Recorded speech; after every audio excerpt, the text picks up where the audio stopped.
ಶ್ರೀರಾಮಕೃಷ್ಣ ವಚನವೇದ ವಿದ್ಯಾಸಾಗರನೊಡನೆ ಭೇಟಿ ಎಂಬ 3ನೇ ಅಧ್ಯಾಯ ಇಂದಿನಿಂದ ಆರಂಭ. 5ನೇ ಆಗಸ್ಟ್ 1882 ಶ್ರಾವಣ ಕೃಷ್ಣ ಷಷ್ಠಿ ಶನಿವಾರ. ಪರಮಹಂಸರ ಜನ್ಮಭೂಮಿ ಹೂಗ್ಲಿ ಜಿಲ್ಲೆಯಲ್ಲಿರುವ ಕಾಮಾರಪುಕುರ. ಅದರ ಹತ್ತಿರದಲ್ಲಿರುವ ವೀರಸಿಂಗ್ ಎಂಬ ಗ್ರಾಮದಲ್ಲೇ ಈಶ್ವರಚಂದ್ರ ವಿದ್ಯಾಸಾಗರ ಜನ್ಮ ತಳೆದುದು. ಒಳ್ಳೆ ದೊಡ್ಡ ವಿದ್ಯಾವಂತ, ಶಿಕ್ಷಣ ಸಮರ್ಥ, ಬರಹಗಾರ, ಪರೋಪಕಾರಿ ಎಂಬುದಾಗಿ ಹೆಸರು ಪಡೆದಿದ್ದಾನೆ. ಆಧುನಿಕ ಬಂಗಾಳಿಯನ್ನು ಪೋಷಿಸಿದವರಲ್ಲಿ ಆತನೂ ಒಬ್ಬ. ಸಂಸ್ಕೃತ ವ್ಯಾಕರಣದಲ್ಲಿ ಮತ್ತು ಪದ್ಯ ಕಾವ್ಯದಲ್ಲಿ ಮಹಾಪಂಡಿತ.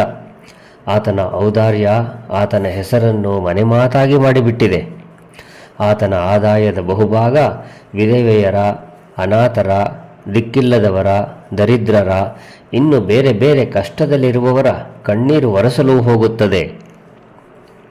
ಆತನ ಸಹಾನುಭೂತಿ ಮಾನವ ಕುಲದ ಎಲ್ಲೆಯೊಳಗೆ ನಿಂತಿರಲಿಲ್ಲ. ಕರುಗಳಿಗೆ ಹಾಲು ದೊರೆಯಲಿ ಎಂಬುದಾಗಿ ಅನೇಕ ವರ್ಷಗಳ ಕಾಲ ಆತ ಹಾಲನ್ನೇ ಕುಡಿಯಲಿಲ್ಲ. ಕುದುರೆಗಳಿಗೆ ಕಷ್ಟ ಕೊಡಬೇಕಾಗುತ್ತದೆಂದು ಗಾಡಿಯನ್ನೇ ಹತ್ತುತ್ತಿರಲಿಲ್ಲ. ಆತ ಸ್ವಾತಂತ್ರ್ಯ ಪ್ರೇಮಿ. ಮೇಲಧಿಕಾರಿಗಳೊಡನೆ ಭಿನ್ನಾಭಿಪ್ರಾಯ ಬೆಳೆದುದರಿಂದ ಸಂಸ್ಕೃತ ಕಾಲೇಜಿನ ಪ್ರಿನ್ಸಿಪಾಲ್ ಪದವಿಯನ್ನೇ ತ್ಯಾಗ ಮಾಡಿಬಿಟ್ಟ. ತನ್ನ ತಾಯಿಯನ್ನು ಕಂಡರೆ ಆತನಿಗೆ ಬಹಳ ಪ್ರೀತಿ.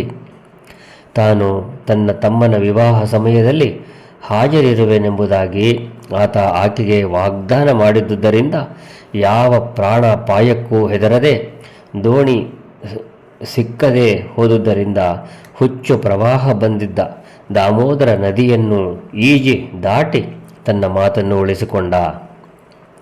ಆತ ಸರಳತೆಯ ಮೂರ್ತಿಯಾಗಿದ್ದ. ವಿದ್ಯಾಸಾಗರ ಎಂಬ ಹೆಸರಿಗೆ ತಕ್ಕಂತೆ ಆತ ವಿದ್ಯೆಯ ಸಾಗರವೇ ಆಗಿದ್ದ. ಪರಮಹಂಸರು ಬಹಳ ಕಾಲದಿಂದ ವಿದ್ಯಾಸಾಗರನನ್ನು ನೋಡಬೇಕು ಎಂದು ಕಾತರರಾಗಿದ್ದರು.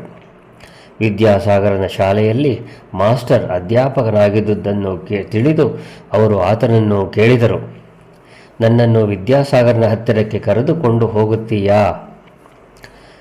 ಆತನನ್ನು ನೋಡಬೇಕು ಎಂಬುದಾಗಿ ಬಹಳವಾಗಿ ಇಚ್ಛೆಯಾಗುತ್ತಿದೆ. ವಿದ್ಯಾಸಾಗರನಿಗೆ ಮಾಸ್ಟರ್ ಈ ಸಮಾಚಾರ ತಿಳಿಸಿದ. ಆತ ಬಹಳ ಹರ್ಷಗೊಂಡು ಒಂದು ಶನಿವಾರ 4 ಗಂಟೆ ಸಮಯಕ್ಕೆ ಅವರನ್ನು ಕರೆದುಕೊಂಡು ಬರುವ ಹಾಗೆ ಮಾಸ್ಟರಿಗೆ ತಿಳಿಸಿದ. ಒಮ್ಮೆ ಮಾತ್ರ ಕೇಳಿದ, ಅವರು ಯಾವ ವಿಧದ ಪರಮಹಂಸರು? ಕಾಷಾಯ ವಸ್ತ್ರ ಉಡುತ್ತಾರೆಯೇ? ಮಾಸ್ಟರ್ ಹೇಳಿದ, ಇಲ್ಲ, ಅವರು ಒಬ್ಬ ಅದ್ಭುತ ಪುರುಷರು. ಕೆಂಪು ಅಂಚಿನ ಪಂಚೆ ಉಡುತ್ತಾರೆ, ಶರುಟು ತೊಟ್ಟುಕೊಳ್ಳುತ್ತಾರೆ, ಪಾಲಿಶ್ ಹಾಕಿದ ಸ್ಲಿಪ್ಪರ್ ಮೆಟ್ಟುತ್ತಾರೆ. ರಾಣಿ ರಾಸಮಣಿಯ ಕಾಳಿ ದೇವಾಲಯದ ಒಂದು ಕೊಠಡಿಯಲ್ಲಿ ವಾಸವಾಗಿದ್ದಾರೆ. ಅವರ ಕೊಠಡಿಯಲ್ಲಿ ಮಂಚ ಹಾಕಿದೆ. ಅದರ ಮೇಲೆ ಸುಪ್ಪತ್ತಿಗೆ ಎಲ್ಲ ಇವೆ. ಸೊಳ್ಳೆ ಪರದೆ ಕಟ್ಟಿದೆ. ಅದರ ಮೇಲೆ ಅವರು ಮಲಗುವುದು. ಸನ್ಯಾಸಿಯ ಯಾವ ಭಾಷ್ಯ ಚಿಹ್ನೆಯೂ ಕಾಣಬರುತ್ತಿಲ್ಲ. ಆದರೆ ಅವರಿಗೆ ಭಗವಂತನೊಬ್ಬನ ಹೊರತು ಬೇರೆ ಏನೂ ಗೊತ್ತಿಲ್ಲ.